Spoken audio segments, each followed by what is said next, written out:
Pai amado, uma outra oração eu te faço no nome do teu Filho Jesus Cristo, dessa vez lhe pedindo o repousar da tua graça e da tua misericórdia sobre mim, para que o Senhor me conceda, amado Deus, a capacidade e também a simplicidade para pregar a tua palavra, e que cada coração aqui presente, amado Deus, venha não somente compreender, mas receber essa palavra em seus corações como uma semente preciosa, e que o teu Espírito Santo, regando essa semente, venha germinar, venha crescer e venha trazer fruto do Senhor aos nossos corações. Fala conosco, amado Deus. Nós aquietamos a nossa alma, nós aquietamos o nosso coração, sossegamos, amado Deus, o nosso espírito para ouvir a tua palavra, para ouvir a tua voz, em nome de Jesus. Amém. Isaías capítulo 42, versículo 1, e depois pulamos para o versículo 6 e também o versículo 7. Livro do profeta Isaías, capítulo 42, versículo 1, e logo em seguida o versículo 6 e também o versículo 7. Assim o profeta Isaías proclamou 700 anos antes do nascimento de Jesus. Capítulo 42, versículo 1, assim está escrito: Eis aqui o meu servo, a quem sustenho, o meu escolhido, em quem a minha alma se agrada. Versículo 6: Eu, o Senhor, o chamei em justiça, e o tomarei pela mão, o guardarei, e farei de você mediador da aliança com o povo e luz para os gentios, para abrir os olhos dos cegos, para tirar da prisão os cativos, e do cárcere os que jazem nas trevas. Amém? Como eu havia dito, o profeta Isaías recebeu essa revelação de Deus, essa profecia a respeito de Jesus Cristo, 700 anos antes de Jesus vir ao mundo. Isaías foi um profeta messiânico, foi o que mais profetizou a respeito da vinda de Jesus, do nascimento de Jesus. E assim esse homem, tomado pelo Espírito de Deus, proclamou, profetizou e ficou registrado no livro dele essa profecia a respeito de Jesus. E essa profecia não somente fala do poder de Jesus para libertar e para salvar o pecador. Essa profecia deixa aqui também muito especificado o poder de Jesus diante da enfermidade. Qual enfermidade é essa? A cegueira. Aqui está dizendo que Jesus recebeu de Deus o poder e a autoridade para abrir os olhos do cego. E de fato, nos evangelhos, nós vimos isso se cumprir. Vários foram cegos que de fato foram curados por Jesus. Vou ler apenas um relato aqui de um deles, que está no Evangelho de Lucas, capítulo 18, do versículo 35 em diante, que diz assim: Aconteceu que quando Jesus se aproximava de Jericó, um cego estava sentado à beira do caminho pedindo esmolas, e ouvindo o barulho da multidão que passava, perguntou o que era aquilo. Anunciaram-lhe que era Jesus, o Nazareno, ele que estava passando. Então ele gritou: Jesus, filho de Davi, tenha compaixão de mim. E os que iam na frente o repreendiam para que se calasse, mas ele gritava cada vez mais: Filho de Davi, tenha compaixão de mim. Jesus parou e mandou que trouxesse o cego, e tendo ele chegado, Jesus perguntou: O que você quer que eu lhe faça? Ele respondeu: Senhor, que eu possa ver de novo. Jesus lhe disse: Pois então veja, a sua fé salvou você. Imediatamente ele passou a ver de novo, e seguia Jesus, glorificando a Deus. Também todo o povo, vendo isto, dava louvores a Deus. Bartimeu foi um dos cegos que teve a vista devolvida, que teve os seus olhos abertos pelo poder de Jesus, evidenciando o cumprimento dessa profecia que o profeta Isaías proclamou, da revelação que Deus deu ao profeta Isaías e que Isaías proclamou. E é muito importante aqui especificar a situação de um cego nos dias de Jesus. Hoje, eu não vou estar sendo maldoso no que eu vou dizer, mas hoje nós podemos afirmar que os cegos vivem muito bem, têm ali o seu benefício. Não que a cegueira seja algo bom, é claro que eles passam muitas lutas e muitas dificuldades, mas hoje os cegos podem trabalhar, Hoje os cegos têm o braille, que é um idioma, que é um tipo de escrita, de fala, que eles conhecem, que eles se comunicam. Hoje os cegos estão no mercado de trabalho, fazem parte da sociedade. No tempo de Jesus, meus irmãos, os cegos eram tratados como amaldiçoados por Deus. Eles não tinham direito de fazerem parte da sociedade. Bartimeu, quando ele se coloca diante de Jesus, qual é o pedido que ele faz a Jesus? Jesus, eu quero voltar a enxergar. Ou seja, aquele homem não era cego de nascença. Aconteceu alguma tragédia, alguma enfermidade, algum mal assolou a vida dele, que ele ficou cego. Acredita-se que Bartimeu, ele tinha posses, ele tinha riquezas, ele tinha propriedades, mas a partir do momento que ele ficou cego, ele perdeu tudo. Porque os cegos, os mancos, os paralíticos, os leprosos, eles não tinham direito para nada. Eles perdiam todos os seus direitos como cidadão. Eles não tinham direito para nada. E Bartimeu sofreu isso. Além de ter perdido a visão, ele perdeu as suas propriedades, ele perdeu a sua família, porque não era permitido com que um cego vivesse dentro de uma casa. Era casado, tinha filhos, ficou cego, tinha que sair de casa. Eram obrigados a se tornarem mendigos. E por isso que Bartimeu aqui estava mendigando. Por quê? Porque se tornou um marginal. Ele estava à margem da sociedade. Assim era a cultura, assim era a sociedade, e assim também era a religião judaica daquela época. Não somente a sociedade, mas a religião judaica impunha essa condição aos cegos e aos outros enfermos daquela época. Então, quando Jesus curava o enfermo, não era somente a doença, meus irmãos, era uma restauração de vida total, era uma restituição à família, era uma restituição de bens, era uma mudança por completo de uma condição de vida. Imagine a dificuldade para um cego se barbear. Bartimeu estava totalmente com a cara mais peluda do que a minha, o cabelo totalmente desgrenhado, sapato de uma cor e outro de outro, calça rasgada, talvez na parte de trás, e ele nem estava vendo, porque o homem estava totalmente entregue à mendigância, à miséria, porque aquela condição o colocava naquela circunstância. Mas Jesus não somente devolveu a ele a luz dos olhos, mas como mudou por completo a vida dele. Mas eu não posso somente falar, meus irmãos, da cegueira dos olhos, porque como eu disse hoje, a cegueira dos olhos já não causa tanto transtorno. Hoje a sociedade está organizada, a sociedade está civilizada, vamos assim dizer, e não somente os cegos, mas outras pessoas que possuem outras enfermidades, mesmo que de uma forma mínima, tem certa assistência, tem locomoção. Eu conheço um cego em Eunápolis, por exemplo, que ele anda em Eunápolis de ponta a ponta, ele conhece até dinheiro. Muitas são as pessoas que desconfiam que ele é cego, mas de fato ele é cego. Ele é cego, totalmente cego de fato. Mas ele está tão habituado, há quase 30 anos naquela cegueira, que ele se habituou. Ele quer continuar naquela condição? Tenho certeza que não. Mas hoje, a sociedade, a medicina e tudo que hoje nós temos proporciona ao cego viver mais ou menos bem, diferente daquele tempo. Mas como eu estava dizendo, meus irmãos, a pior cegueira não é a cegueira da enfermidade nos olhos. Existe uma cegueira pior do que a cegueira dos olhos. Existe algo pior do que não conseguir enxergar com os próprios olhos. A pior cegueira, meus irmãos, é a cegueira da alma. A pior cegueira é a cegueira espiritual. A pior cegueira é aquela cegueira que você está na lama, que você está na perdição, que você está caminhando a passos largos rumo ao inferno, mas ainda assim, por mais que os seus olhos enxerguem aquela situação, a sua alma está totalmente cega e te impede de compreender que a sua vida está acorrentada, que a sua vida está totalmente amarrada, que a sua vida está totalmente destruída.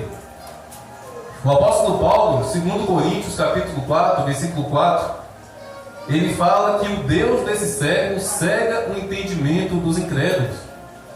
E é um versículo muito interessante, porque cegueira automaticamente está associada aos olhos, né? Quando se fala em cegueira, quando se fala em cegos, logo a gente lembra de uma pessoa que não pode enxergar.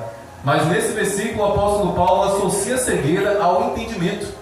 Ou seja, a pessoa está enxergando, a pessoa está vendo, mas o entendimento dela, a alma, não compreende. Está totalmente na escuridão, a ponto dela não enxergar a situação miserável a qual ela se encontra. E eu posso falar de mim mesmo, meus irmãos. Eu já fui um cego na alma. De vez em quando eu coloco a mão assim na cabeça, às vezes assim na barba, e fico coçando, meditando. Falei, meu Deus do céu, como é que eu pude ter vivido tudo que eu vivi, acreditando que era algo bom, acreditando que era algo saudável? Tudo bem, hoje eu estou com 37 anos, a idade, a maturidade nos leva a ter certa compreensão, mas às vezes eu paro para pensar, meu Deus do céu, que burrice, que idiotice foi a minha de viver o que eu vivi, de praticar o que eu pratiquei, de envergonhar os meus pais da forma que eu envergonhei. Que loucura foi aquela? Cegueira na alma, cegueira no entendimento, porque eu estava totalmente na escuridão. Meus irmãos, tem que ser cego, mas muito cego espiritual mesmo, para 5 demônios surgirem na sua frente e você acreditar que é uma coisa boa. Eu experimentei isso. 5 demônios ao meu redor, e um deles parecia um cachorro com 3 cabeças andando ao meu redor, no sentido anti-horário, ou seja, ele estava me rodeando dessa forma, ele vinha da direita para a esquerda. Mas a minha alma estava tão na cegueira, o meu espírito estava tão na escuridão, que eu não enxergava como demônios. Eles não se apresentaram, é claro, como demônios. Hoje eu entendo, eram demônios. E eu sofri na mão daqueles espíritos malignos. Eu sofri na mão daqueles demônios, acreditando que eram bons, acreditando que eram espíritos protetores que estavam ali para me proteger. Não era não.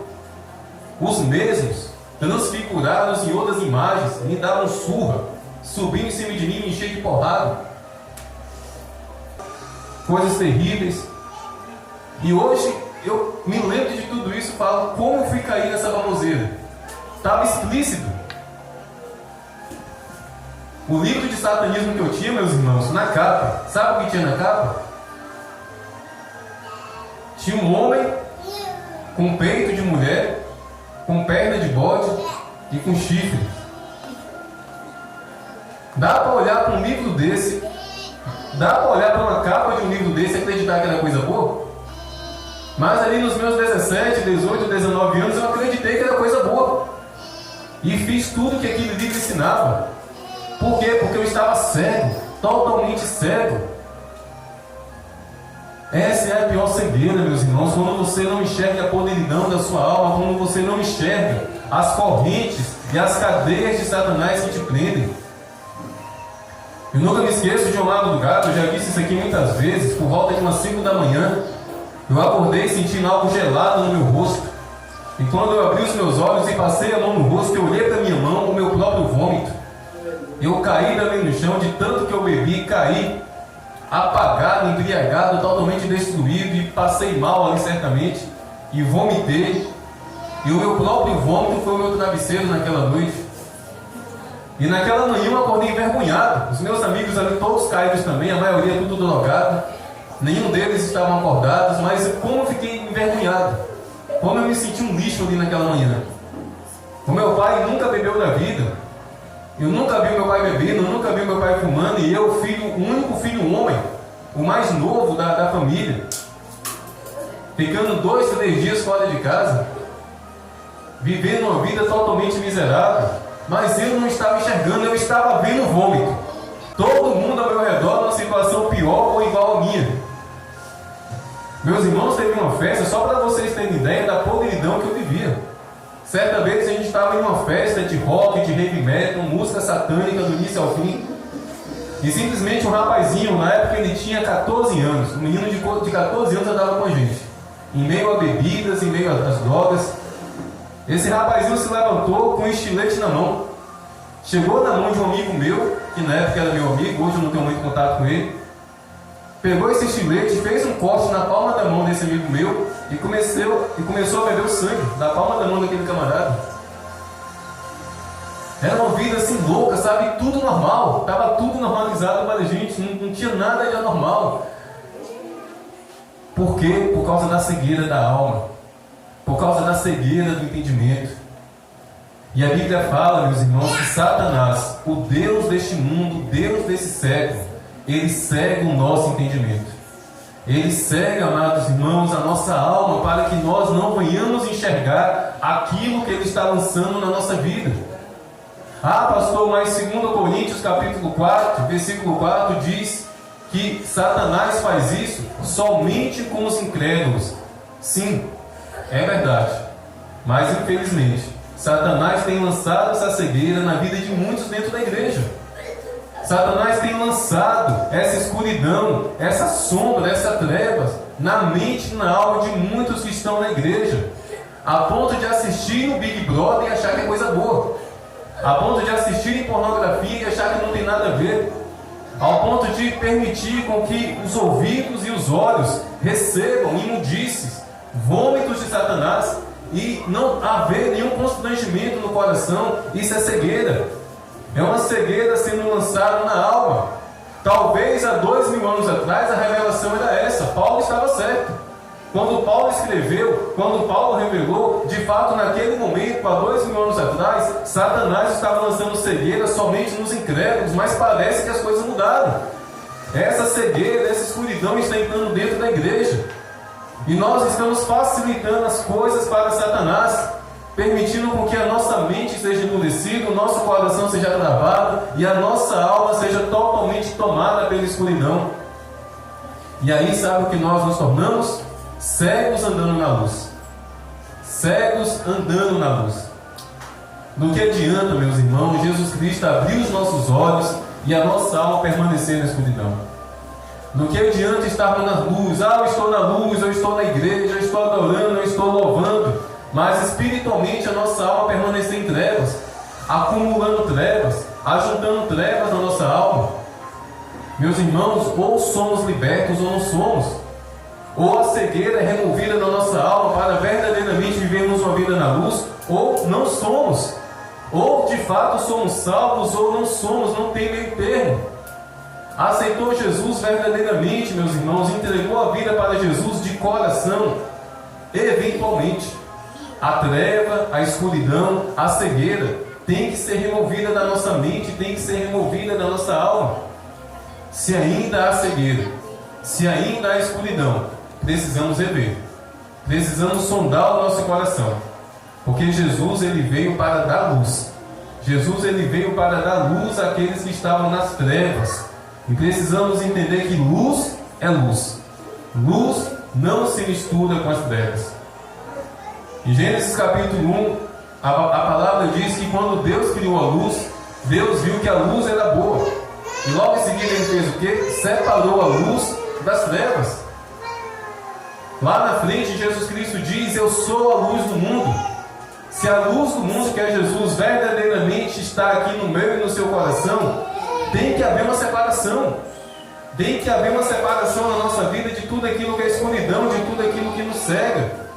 E temos que ter zelo, meus irmãos, pela nossa salvação.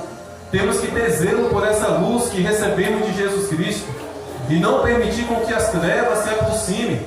Não permitir com que a escuridão venha cegar o nosso entendimento. E eu confesso mais uma vez, muitas foram as vezes que depois de ter recebido Jesus, caminhando na igreja, novo convertido, muitas foram as vezes que eu me vi cego, mesmo na luz. Muitas foram as vezes que eu me vi na escuridão, mesmo dentro da igreja.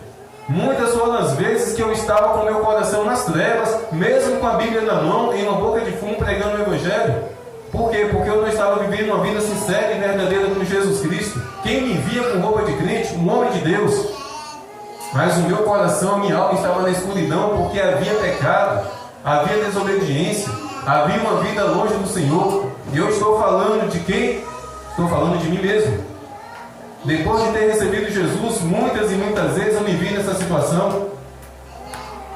Eu preciso ser franco com vocês, meus irmãos, porque eu tenho certeza que eu não sou pior do que ninguém aqui. Eu preciso ser franco a respeito dos meus erros e das minhas falhas, porque eu sei que não tem ninguém melhor do que eu. Precisamos permitir com que o Espírito Santo sonde o nosso coração e denuncie as trevas no nosso coração. O problema é que às vezes a gente fica muito preocupado com as trevas nos terreiros de macumba, no centro de umbanda, nas encruzilhadas. Nos preocupamos com as trevas, nos prostíbulos, nos bares, e as trevas no nosso coração, e a escuridão na nossa mente. E esse comportamento miserável que só evidencia as ações de Satanás e não o fruto do Espírito. Precisamos viver uma vida na luz. E precisamos entender, meus irmãos, que se nós aceitamos Jesus, é para sermos livres de toda cegueira, livres de toda escuridão, livres de tudo aquilo que nos impede de caminhar e de viver de fato uma vida, testemunhando que somos luz do mundo. Como seremos luz do mundo se somos cegos espiritualmente? Como ser luz do mundo se nós estamos na escuridão? E ainda ousamos guiar outros cegos. Ó cego, vem aqui, deixa eu segurar na sua mão para conduzir até Jesus. Um cego guiando outro cego. Eu estou falando de nós que estamos na igreja. Oh, meus irmãos, essa palavra era minha. Eu estava lá no hospital quando eu comecei a meditar nesses curtos versículos, e são curtos. Talvez a pregação já esteja até terminando, porque eu confesso que eu não tive tempo de me aprofundar e de preparar um sermão um pouco maior. Mas foi o que veio ao meu coração ali no hospital, vendo aquelas pessoas enfermas. No quarto onde a mãe da Joreudes está, tem uma mulher que está totalmente debilitada. A mulher não consegue mover um dedo. Há mais de 30 dias ela está naquela situação, se alimentando por sonda. Infelizmente ela está naquela situação por causa das trevas. Ela é conhecida aqui na cidade. Ela está naquela situação por causa da escuridão, por causa da desobediência, por causa de uma vida totalmente nas trevas malignas. E a consequência veio. E agora ela está lá, meu Deus do céu, só mirrando, e eu sentado olhando ali para ela. Falei, meu Deus, tenha misericórdia dessa mulher. Tenha compaixão dessa mulher, brilhe a tua luz sobre ela, mesmo ela nessa situação, que a tua luz brilhe sobre a alma dela. E tantos outros ali no hospital, tantos e tantos enfermos ali no hospital.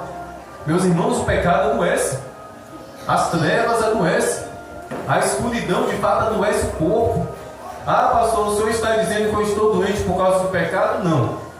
Nos alimentamos e adoecemos. Respiramos o ar e adoecemos. A água que bebemos nos adoece. Mas acredite, meus irmãos, existem doenças que são consequências de pecado, porque o pecado causa uma brecha espiritual. E existem doenças que são sim ataques de Satanás. Existem doenças que são maldições de Satanás que conseguem se achegar em nossas vidas, se aproveitando dessa brecha chamada pecado. Mas eu creio, meus irmãos, eu creio em um Jesus que veio ao mundo para tirar da cegueira, para tirar da escuridão, para tirar das trevas o mais vil pecador. E se ele veio para tirar das trevas o mais vil pecador, quanto mais nós que já estamos aqui na igreja, engatinhando, se arrastando, com muita dificuldade, com muita luta, mais facilidade teremos de nos render a essa luz. Mas precisamos abandonar essa vergonha, precisamos abandonar essa realidade. E que realidade é essa, pastor? A realidade de que na igreja, diante da luz da palavra de Deus, muitos são aqueles que estão cegos, muitos são aqueles que ainda estão na escuridão. Por quê? Porque não estão olhando para a luz, estão olhando para as trevas. Porque estão olhando para a escuridão ao invés de olhar para a luz que é Jesus. Jesus curou, meus irmãos, a cegueira, a enfermidade da cegueira nos olhos de Bartimeu. Mas Bartimeu ali também ele foi liberto da cegueira espiritual. E por que eu digo isso? Porque no versículo seguinte, a Bíblia diz que ele passou a seguir Jesus. Ali ele foi liberto espiritualmente. Quando Jesus disse, a tua fé te salvou, a enfermidade foi retirada, a cegueira foi removida. Mas a libertação de fato, a libertação da cegueira espiritual ocorreu quando ele decidiu seguir Jesus. Quando ele decidiu se tornar um discípulo. Quando ele decidiu se tornar um homem de Deus, seguindo Jesus. E olha que ele poderia ir para tantos lugares.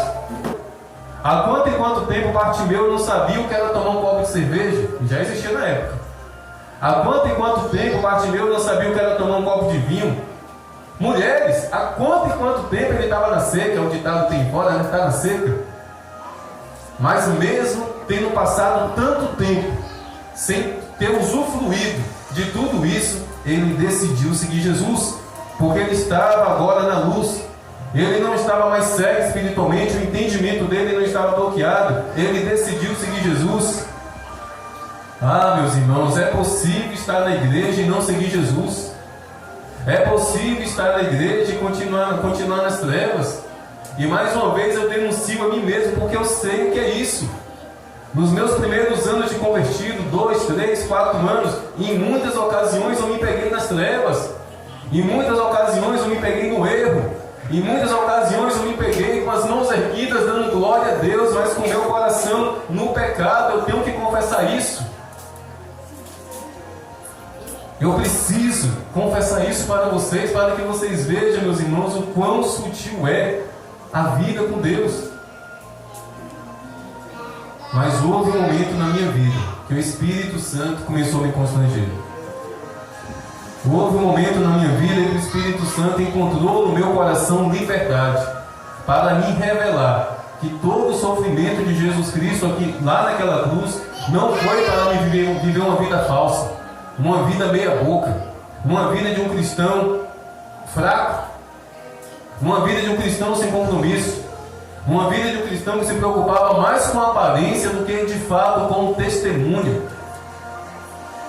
Ah, meus irmãos, eu acredito que os mais bem vestidos hoje aqui na igreja sou eu e o pastor Sivaldo, para a glória de Deus. Só faltou a minha gravata aqui.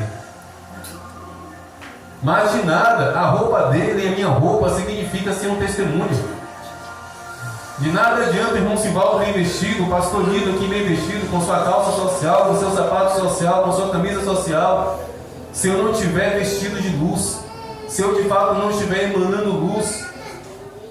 E muitas vezes eu me vi assim, apenas aparência de crente, apenas aparência de um jovem que estava na presença de Deus, mas cego, totalmente cego. E eu vou confessar mais uma coisa para vocês. Foram os piores anos da minha vida na presença de Deus. Sabe por quê? Porque eu havia entregado a minha vida a Jesus. Eu fui lá diante do altar da igreja, levantar a minha mão, pegar o meu nome. Eu comecei a fazer parte ali dos eventos da igreja. Comecei a caminhar com pastores. Comecei a ter uma vida com Deus de fato, pelo menos aparentemente. Mas durante os meus primeiros anos como convertido, eu continuei apanhando de demônios. Eu continuava levando surra de demônios. Eu mal deitava na cama para dormir. Eu era despertado por espíritos malignos que vinham me surrar. E como isso me deixava confuso? Como assim? Eu não entreguei a minha vida para o Senhor? Eu não estou lendo a Bíblia? Olha só que interessante. No meu primeiro ano de convertido, eu li a Bíblia 2 vezes. E ainda assim eu apanhava. E como isso me deixava revoltado? Teve um dia, meus irmãos, que eu tive o seguinte ataque espiritual depois de convertido, depois de ter aceitado Jesus. Eu não me lembro se foi no primeiro ou no segundo ano, mas eu estava dentro do meu quarto e eu vi um redemoinho entrar dentro do meu quarto, um redemoinho de poeira. Entrou dentro do meu quarto e me envolveu totalmente. E eu me vi dentro daquele redemoinho, aquela poeira gigantesca rodando, e eu assustado. E de repente começou a surgir mãos e pés. E eu no meio daquele redemoinho, e essas mãos e esses pés me chutando e me dando bofetões. E eu não sei se foi no espírito ou se foi fisicamente, mas eu me vi caído no chão. E quando eu me vi caído no chão, alguém me puxou para debaixo da minha cama, me jogou assim debaixo da minha cama. E eu não conseguia enxergar. Eu não estava conseguindo enxergar o meu quarto, eu não estava conseguindo enxergar. Eu estava debaixo da cama, eu não estava conseguindo enxergar onde eu estava. Era como se os meus olhos estivessem furados. E eu comecei a sentir tristeza. Eu comecei a sentir, sabe, uma tristeza no meu coração, porque era como se eu tivesse morrido. E de repente eu saio daquela sensação assim estranha. Eu não estava debaixo da cama não, mas eu estava caído no chão. Mas espiritualmente eu fui jogado para debaixo da cama. E eu já havia entregado a minha vida para Jesus. Aí só depois de algum tempo, meus irmãos, o Espírito Santo começou a ministrar o meu coração. Você ainda está nas trevas, ainda tem cegueira na sua alma. E qual era a cegueira da minha alma? Eu havia entregado a minha vida para Jesus, eu havia aceitado Jesus, eu já estava andando ali na igreja, caminhando firmemente na igreja, mas constantemente eu assistia filmes de terror, e os piores, com pessoas sendo assassinadas, com cabeças sendo decapitadas, palhaço assassino, demônios para tudo quanto é lado. Eu era viciado. Depois de ter aceitado Jesus, eu continuava nessa prática, porque eu era viciado antes de aceitar Jesus. De vez em quando eu gostava de ouvir uma música secular, de rock, de heavy metal, que eu, quando tocava chegava a arrepiar. Que musicão! Cegueira. E eu entendi que eu precisava renunciar. Eu comecei a renunciar. eu comecei a abrir mão. Eu comecei a pedir perdão a Deus. Deus me perdoe por ter escutado essa música, porque estava em inglês, mas eu sabia. Eu sabia, meus irmãos. Eu não sei se vocês conhecem aqui um falecido cantor chamado Freddie Mercury. Era vocalista de uma banda chamada Queen. Essa banda tinha uma música que era cerca de 18 minutos. E o refrão dessa música dizia o seguinte: Beelzebub depositou um diabo para mim. E um monte de gente canta essa música sem saber. De vez em quando eu vejo pessoas cantando essa música dentro de casa.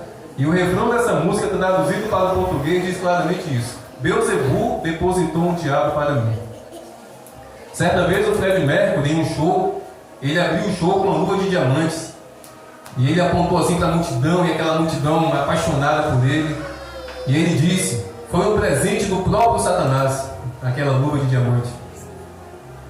Morreu de forma fulminante de HIV. Muito jovem, muito jovem. Um cara que tinha um talento incrível. Talvez um dos melhores cantores que já existiram nesse mundo, um dom maravilhoso, mas que foi desperdiçado em uma vida de engano. Mas as minhas músicas eram essas, e mesmo depois de convertido, eu gostava de ouvir de vez em quando.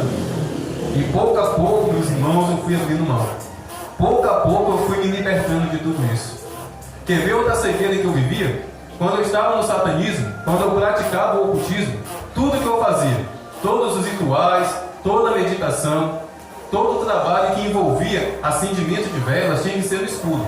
Ou no quintal de casa já à noite, ou se fosse durante o dia, dentro do meu quarto, com a porta fechada, com a luz apagada e com uma toalha cobrindo o vitrô para que ficasse no escuro.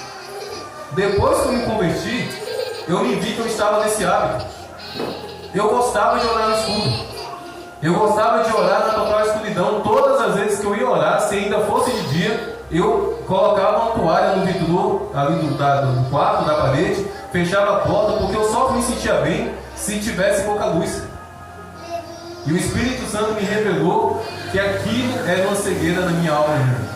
Ah, pastor, é errado orar no escuro? Não, não é errado, mas para mim era. Porque eu estava repetindo aquilo que era comum quando eu estava nas trevas.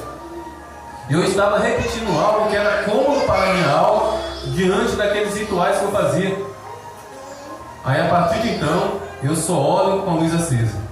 Exceto quando há uma impossibilidade.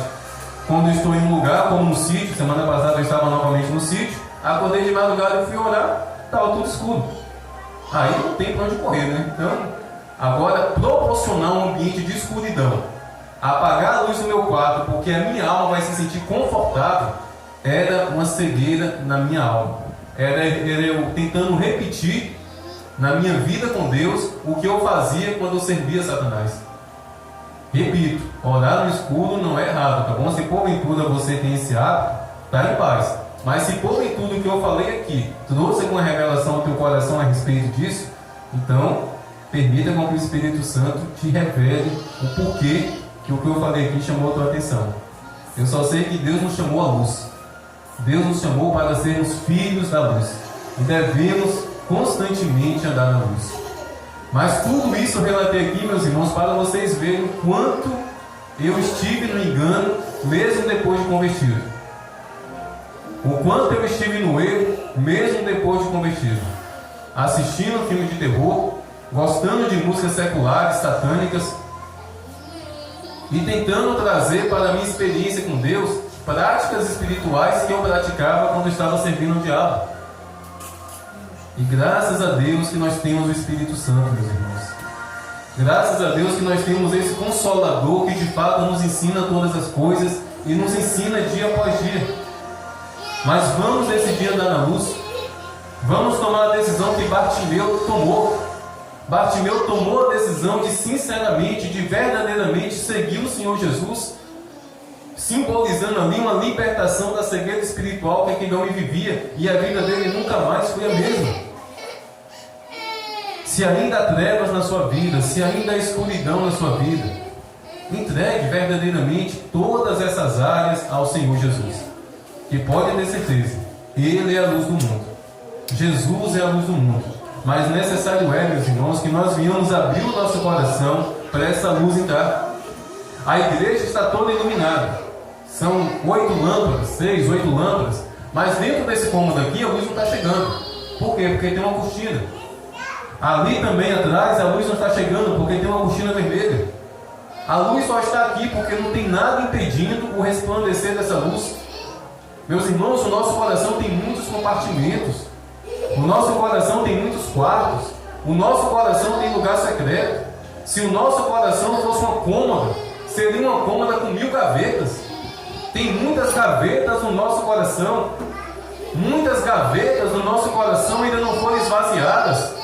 Muitas portas em nosso coração ainda não foram abertas para Jesus. Continua lá fechada, latrada. Ô Jesus, aqui não. Nesse quarto eu não quero que o Senhor entre não. Porque se o Senhor entrar aqui, eu vou ter que abandonar isso.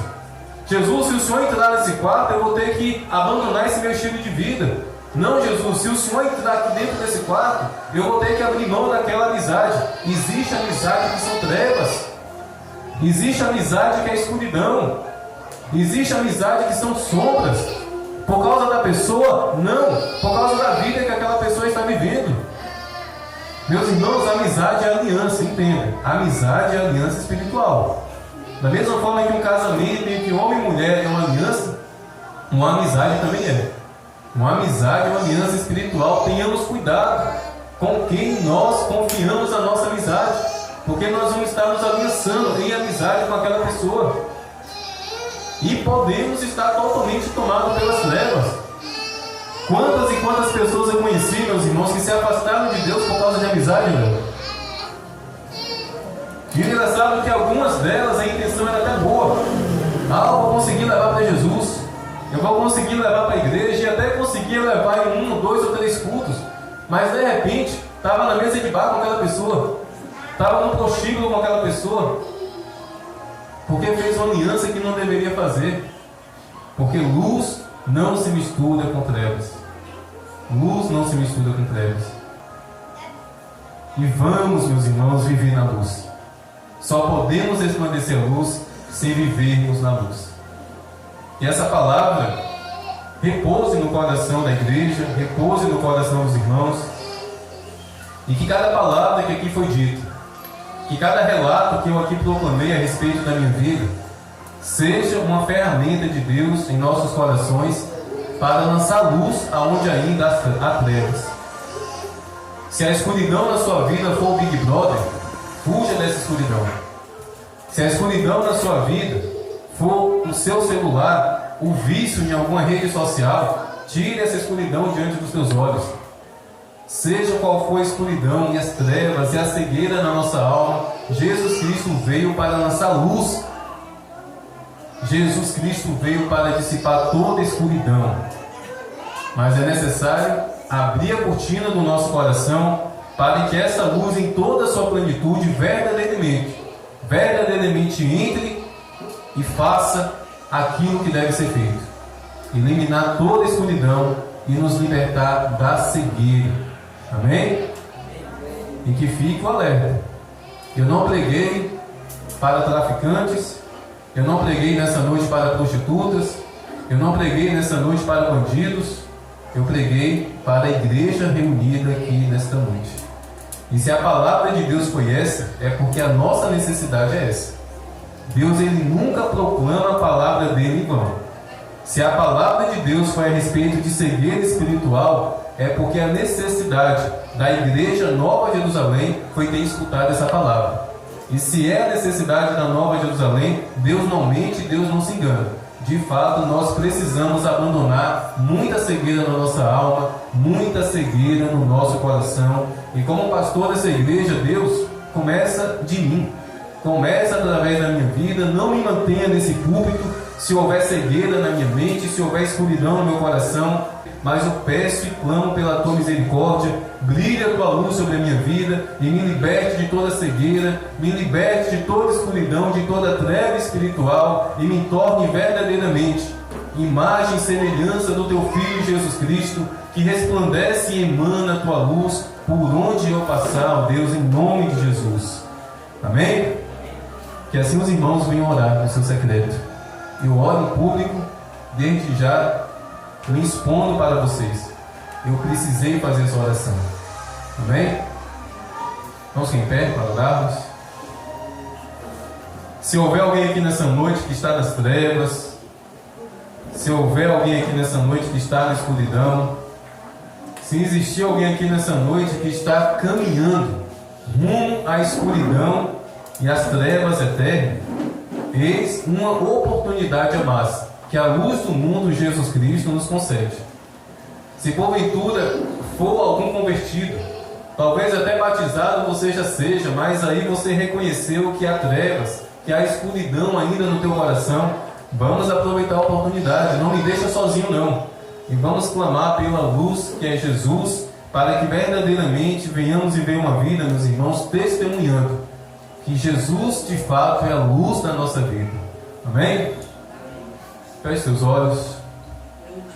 Senhor Deus, em nome de Jesus, nós te agradecemos, ó Deus, pela tua palavra. E te agradecemos, ó Deus, porque se essa palavra foi de exortação e de correção, é porque o Senhor nos ama. Porque a tua palavra diz que o Senhor repreende, que o Senhor corrige, que o Senhor exorta todos aqueles que são amados pelo Senhor.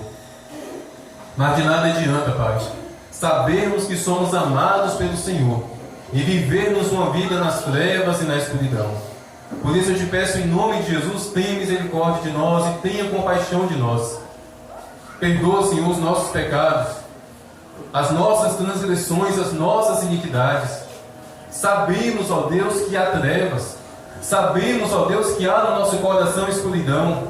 Por mais que humanamente o nosso orgulho nos impeça de abrir a boca para reconhecer, sabemos, amado Deus, que nós não somos perfeitos e que muitas áreas do nosso coração ainda estão na escuridão, porque nós estamos mantendo elas na escuridão.